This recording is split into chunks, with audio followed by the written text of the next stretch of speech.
वीणा आणि नितेश दोघेही अनेक वर्ष भाड्याच्या घरात राहायचे. वीणा, नितेश आणि त्यांची लहान मुलं स्वरूप आणि स्वानंदी असे त्यांचे छोटेसे कुटुंब होते. भाड्याने राहत असल्याने त्यांना 2-3 वर्षांनी सारखं आपले घर बदलायला लागायचं. मुलंसुद्धा आता मोठी होत होती आणि सततच्या त्या घर बदलण्याच्या त्रासाला वीणा आणि नितेश दोघेही वैतागले होते. म्हणून मग शेवटी त्यांनी कर्ज काढून स्वतःचे हक्काचे घर घेण्याचे ठरवले. दर महिन्याचे ते 12-15 हजार रुपये भाडे म्हणून देण्याऐवजी तेच पैसे घराची EMI म्हणून जातील आणि मुख्य म्हणजे स्वतःचे हक्काचे घर होईल, जिकडे आपण हवं तसं वावरू शकतो, हवं तसं सजावट करू शकतो. घर मालकाच्या दबावाचा तो त्रासही सुटेल असा त्या दोघांनी विचार केला. तर ठरल्याप्रमाणे अशीच काही 5-6 घरं बघितल्यानंतर त्यांना त्यांच्या मनासारखं घर सापडलं आणि मुख्य म्हणजे ते त्यांच्या बजेटमध्ये सुद्धा बसत होतं. शेवटी सर्व बँकेचे आणि घराचे पेपरवर्क झाल्यावर त्यांना घर ताब्यात मिळाले. वीणा आणि नितेश दोघेही खूप खुश होते. त्यांनी घर सजवण्याचे खूप काही प्लॅन्स बनवले. तर असंच एके दिवशी ते दोघेही घरासाठी फर्निचर खरेदी करायला गेले होते. घर घेण्यासाठी झालेल्या खर्चामुळे त्यांना आता फर्निचर आणि इतर सामानासाठी जरा हात आवरूनच खर्च करावा लागणार होता. ते दोघेही त्या दुकानातील फर्निचर पाहत होते. तो दुकान मालक त्यांना वेगवेगळ्या वस्तू दाखवत होता, पण त्यांच्या किमती पाहून दोघांनाही जरा विचार करावा लागायचा. त्या दुकान मालकाच्या ही गोष्ट लक्षात आली आणि तो त्यांना बोलला, माफ करा, पण काही प्रॉब्लेम वगैरे आहे का बजेटमुळे? काळजी करू नका, माझ्याकडे एक छान ऑफर आहे. आमच्याकडे काही रिप्लेसमेंटसाठी ज्या गोष्टी येतात, जसे की खुर्च्या, कपाट, पलंग, त्या गोष्टींची दुरुस्ती करून त्यांना चांगली फिनिशिंग वगैरे करून आम्ही त्या गोष्टी अगदी नवीनसारख्या विकतो. आणि मुख्य म्हणजे आम्ही त्या नवीन गोष्टी अगदी माफक दरात विकतो बघा. तुमची इच्छा असेल तर दाखवू का त्या गोष्टी तुम्हाला? इकडेच मागच्या गोडाऊनमध्ये ठेवल्या आहेत, तो दुकानदार बोलला. त्या दुकान मालकाकडून हे ऐकून वीणा आणि नितेश दोघेही खुश झाले. कमी किमतीत वस्तू मिळाल्या तर त्यांना फायदाच होणार होता, म्हणून त्यांनी होकार दिला. आणि मग तो दुकान मालक त्या दोघांना मागच्या गोडाऊनमध्ये घेऊन गेला. त्या गोडाऊनमध्ये बरेच सामान ठेवले होते. तो दुकान मालक त्यांना एक एक वस्तू दाखवत होता आणि तोच वीणाची नजर त्या समोरच्या पलंगाकडे गेली. तिकडे समोर कोपऱ्यात तो लाकडी पलंग ठेवला होता. वा, किती छान आहे हा पलंग, मोठासुद्धा आहे आणि त्याच्यावरती ती नक्षी पण किती मस्त दिसते. अगदी जुन्या काळात पलंगांवर असायची अगदी तशीच. लाकूडसुद्धा मजबूत वाटतं आहे, वीणा बोलली. हो, अगदी 3-4 महिन्यांपूर्वीच तो रिप्लेसमेंटमध्ये आला आमच्याकडे. तुम्हाला सांगतो, फक्त 1-2 ठिकाणी जरा खराब झालेला, पण आम्ही दुरुस्ती केली त्या जागांवर आणि मस्त प्लायवूड पण चिकटवल्या दोन्ही बाजूंना. आणि तुमच्यासाठी खास डिस्काउंटसुद्धा देतो या पलंगावर, तो दुकानदार बोलला. वीणा आणि नितेश दोघांनाही तो पलंग खूप आवडला होता. त्यांनी लगेच तो खरेदी केला. त्या दुकान मालकाने आपल्या कारागिरांना सांगून तो पलंग वीणा आणि नितेशच्या नवीन घरात पोहोचवला. असेच 2-3 दिवस निघून गेले. सर्व आवश्यक सामान आणून वीणा आणि नितेशने मस्त घर सजवलं आणि मग छोटंसं गणेशपूजन करून त्यांनी गृहप्रवेश केला. त्या नवीन घरात येऊन मुलंसुद्धा खूप खुश होती. आता 1-2 आठवडे झाले होते. तर त्या दिवशी रविवारी सुट्टी असल्याने वीणा जरा घरात साफसफाई करत होती. तोच तिला त्यांच्या रूममध्ये ठेवलेल्या त्या पलंगाखाली बारीक किडी दिसल्या. तशी वीणा जरा घाबरलीच. तिने जरा जवळ जाऊन पाहिल्यावर त्या वाळवी असल्याचे तिला कळले. तसं वीणाने डोक्याला हात लावला. अरे देवा, आता ही विटंबना आणि कुठून आली? वीणा बोलली. कारण असं मानतात की एकदा का वाळवीने घरात प्रवेश केला की ती जाता जात नाही आणि मग ती हळूहळू घराचे वासे पोखरते आणि सगळ्याचा नायनाट करून टाकते. म्हणूनच वाळवीला उदसा असे म्हणतात. वीणाने लगेच बॅटरी चालू केली आणि ती त्या पलंगाच्या खालच्या बाजूला कुठे वाळवी लागली आहे ते तपासू लागली. तोच तिला त्या पलंगाच्या एका कोपऱ्यात लाकडाला वाळवी लागलेली दिसली. तिने लगेच त्या जागेवर औषध मारलं. थोड्या वेळाने बाहेर बाजारात गेलेला नितेश घरी आला. तेव्हा वीणाने सर्व प्रकार नितेशला सांगितला. आपल्याला त्या दुकान मालकाने फसवलं, त्या पलंगाला खालून वाळवी लागली आहे, वीणा बोलली. अगं पण आपण तो विकत घेताना चेक करून घेतलेला. कदाचित तेव्हा त्याने औषध वगैरे मारलं असेल त्या ठिकाणी, नितेश बोलला. तर लगेच ते दोघेही त्या दुकानात गेले आणि त्या दुकान मालकाला त्यांनी जाब विचारला. तसं तो दुकान मालक त्या दोघांशी उलटच भांडू लागला. तुम्ही तो विकत घेताना नीट बघून घेतलात, मग आता 2-3 आठवड्याने तुम्ही असे आरोप करूच कसे शकता? तुमच्याच घरात वाळवी असेल आणि तीच लागली असेल त्या पलंगाला, असं बोलून तो दुकानदार त्यांच्याशी भांडत होता. शेवटपर्यंत त्या दुकान मालकाने आपली चूक काही मान्य केली नाही. मग हताश होऊन ते दोघेही पुन्हा घरी आले. वीणाने पुन्हा त्या वाळवीच्या जागेवर औषध मारून ठेवलं. पुढे काही दिवस त्यांना पुन्हा ती वाळवी काही दिसली नाही. तसं वीणाच्या जीवात जीव आला. आता पुन्हा त्यांचं नॉर्मल आयुष्य चालू झालं होतं. पण स्वरूप, त्या लहान स्वरूपच्या वागण्यात खूप बदल झाला होता. तो सारखा असा घाबरल्यासारखा राहायचा. भीतीने तो त्या बेडरूममध्ये जायचाच नाही जिकडे तो पलंग ठेवला होता. वीणाने त्याला खूपदा विचारलं, काय झालं? शाळेत कोणी काही बोललं का? किंवा कोणी मित्राने मारला वगैरे का? पण स्वरूप काहीच बोलायचं नाही. नेहमी हसत खेळत राहणारा, सर्वांच्या खोड्या काढणारा स्वरूप आता मात्र शांत आणि भित्रा झाला होता. वीणा आणि नितेशला काय करावं ते कळतच नव्हतं. शेवटी फॅमिली डॉक्टरच्या सल्ल्याने ते त्याला एका मानसोपचार तज्ज्ञांकडे घेऊन गेले. ते डॉक्टर स्वरूपला विश्वासात घेऊन त्याच्याशी गोडगोड बोलून त्याचा प्रॉब्लेम समजून घेण्याचा प्रयत्न करत होते. आणि तोच छोट्या स्वरूपचा संयम सुटला आणि तो जोरजोरात रडू लागला. त्या पलंगावर तो असतो, तो झोपलेला असतो तिकडे. तो दाढीवाला बाबा रागाने बघतो माझ्याकडे. मला नाही राहायचंय तिकडे. आई, आपण दुसरीकडे जाऊयात ना राहायला. मला खूप भीती वाटते. असे बोलून स्वरूप जोरजोरात रडू लागला.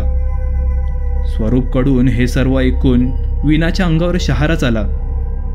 तसं ते डॉक्टर बोलले, काही काळजी करू नका. तुम्ही हल्लीच या नवीन घरात आलात ना, म्हणून असं होत असेल. मुलांना नवीन जागेत ॲडजस्ट व्हायला थोडा वेळ लागतो आणि मग त्यावेळेत ते मनात असे काल्पनिक विचार करू लागतात. तुम्ही एक काम करा, तसं पण आता उन्हाळ्याची सुट्टी चालू आहे. तुम्ही याला त्याच्या आजी आजोबांकडे गावी पाठवा. त्याला पण तिकडे मोकळ्या हवेत जरा बरं वाटेल. डॉक्टरांनी सल्ला दिला. वीणालाही डॉक्टरांचे ते म्हणणे पटले. तिने लगेच स्वरूप आणि स्वानंदीला नितेशसोबत गावी त्यांच्या आजी आजोबांकडे पाठवले. तर त्या दिवशी वीणा घरात एकटीच होती. पटापट आपली कामं आटपून ती बेडरूममध्ये येऊन त्या पलंगावर झोपली. दिवसभर झालेल्या धावपळीने ती जरा दमलीच होती, म्हणून तिचा लगेच डोळा लागला. वीणा आता गाढ झोपली होती आणि तोच अचानक तिला जाग आली. तिच्या आजूबाजूला कोणीतरी सारखं गुणगुणत होतं. तो आवाज तिला आता असह्य झाला होता. तिने त्या काळोखात चाचपडतच पलंगाशेजारी ठेवलेला तो टेबल लॅम्प चालू केला आणि तेव्हाच वीणा भीतीने जोरात किंचाळली. त्या पलंगावर संपूर्ण वाळवीचे किडे पडले होते आणि ते हळूहळू वीणाच्या हातापायावर चढत होते. तसं वीणाला भीतीने घाम सुटला. ती भीतीने थरथरत कापू लागली आणि तेव्हाच अचानक वीणाला जाग आली. तिला ते वाईट स्वप्न पडले होते.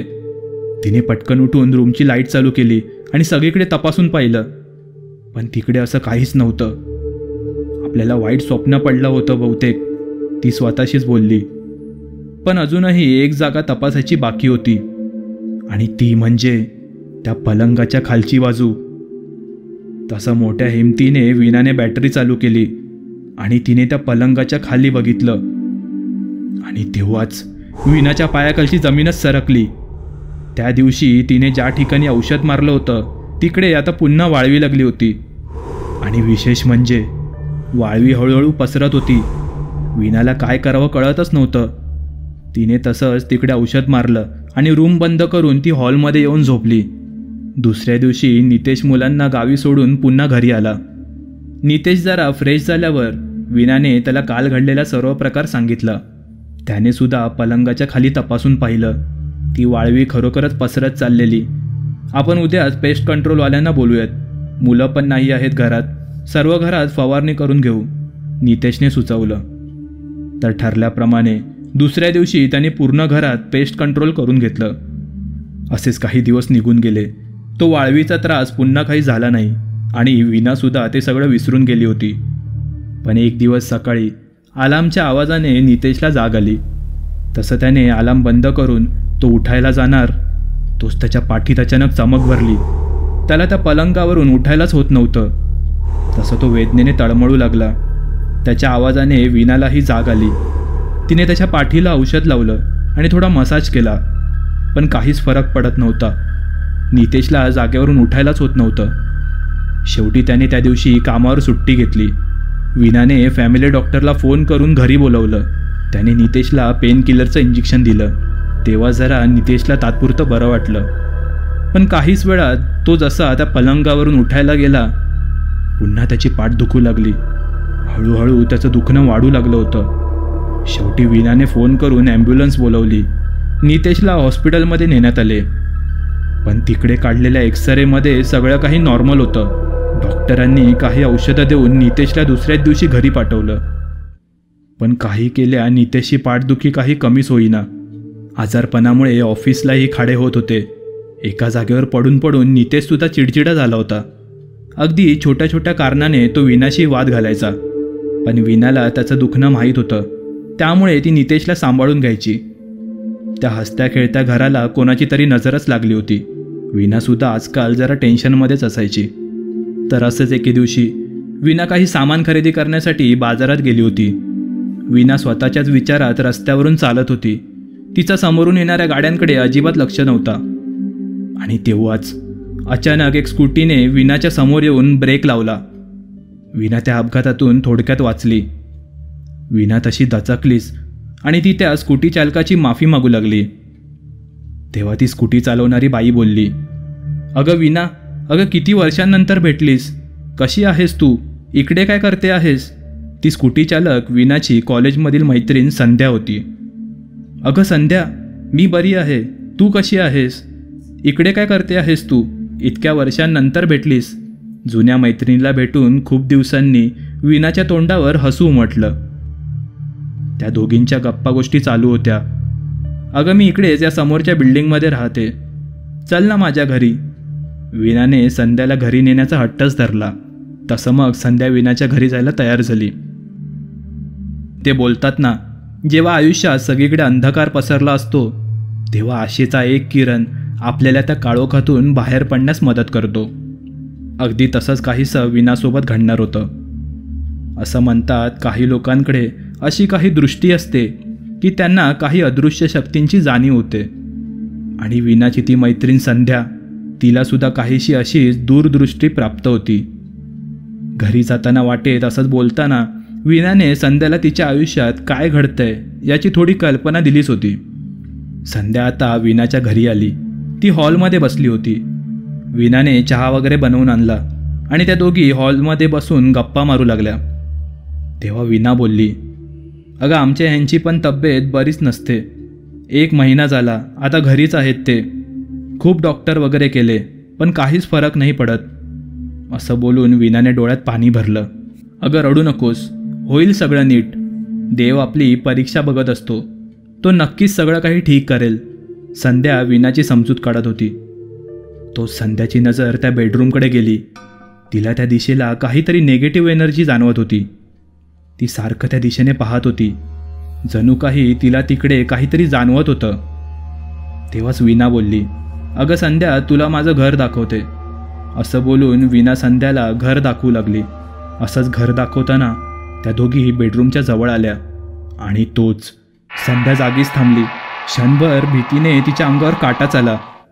तिला त्या बेडरूममधील पलंगावर नितेशच्या बाजूला एक अदृश्य शक्तीचा वावर दिसला. तो एका दाढी वाढवलेल्या वृद्ध माणसाचा आत्मा होता. तो एकटक रागाने त्या झोपलेल्या नितेशकडे पाहत होता. तसं संध्याने आपले डोळे बंद केले आणि ती काहीतरी मंत्र बोलू लागली. तसं संध्याला भूतकाळातील काही घटना जाणवू लागल्या. त्या पलंगावर त्या दाढीवाल्या वृद्धाचा मृत्यू झाला होता. तो अनेक वर्षे आजारपणात त्याच पलंगावर पडून असायचा. एकच जागी पडून राहिल्याने तो फार चिडचिडा झालेला. त्याच्या चिडचिड्या स्वभावामुळे त्याच्या घरातले सुद्धा त्याच्याकडे दुर्लक्ष करायचे. आणि असंच एके दिवशी त्या वृद्धाचा त्या पलंगावर मृत्यू झाला. पण त्याच्या आत्म्याला मात्र मुक्ती मिळाली नव्हती. तो आत्मा त्या पलंगामध्येच अडकून राहिला. त्याच्या घरातल्यांनी मग त्याच्या मृत्यूनंतर त्याच्या सर्व गोष्टींसोबत तो पलंगसुद्धा विकून टाकला आणि तो मग दुरुस्त झाल्यावर त्या दुकान मालकाकडून वीणा आणि नितेशने तो विकत घेतला आणि त्यासोबतच त्या अतृप्त आत्म्याचा वीणाच्या घरात प्रवेश झाला आणि तिच्या घरात ती नेगेटिव्ह एनर्जी पसरून सर्वांना त्रास होऊ लागला. संध्या लगेचच वीणाला हॉलमध्ये घेऊन आली आणि तिने तिला काय काय जाणवलं हे सगळं वीणाला सांगितलं. वीणा, अजूनही उशीर झाला नाही. लवकरात लवकर तो पलंग या घराबाहेर काढ. तो पलंग सर्व त्रासांचे कारण आहे. तो दाढीवाल्या वृद्धाचा आत्मा अडकून राहिलाय त्यात आणि त्यामुळेच ती वाळवी म्हणजेच औदासेने नेगेटिव्ह एनर्जीने घरात प्रवेश केला आहे तुमच्या. वीणाला संध्याचं बोलणं पटलं, कारण छोट्या स्वरूपने ज्या दाढीवाल्या बाबाचं वर्णन केलं होतं अगदी तसंच वर्णन संध्याने केलेलं. वीणाला आता सगळं काही कळून चुकलं होतं. तिने लगेचच तो पलंग घराबाहेर काढून काही कामगारांना पैसे देऊन तो तोडून डम्पिंग ग्राउंडवर फेकून दिला. असेच काही दिवस निघून गेले. काही दिवसांनी हळूहळू सर्व परिस्थिती सुधारू लागली. नितेशची प्रकृतीसुद्धा सुधारायला लागली होती. सगळं सुरळीत झाल्यावर वीणा आणि नितेशने घरात पूजा आणि वास्तुशांती करून घेतली आणि त्यानंतर मात्र त्यांना पुन्हा असे अनुभव कधीच आले नाहीत.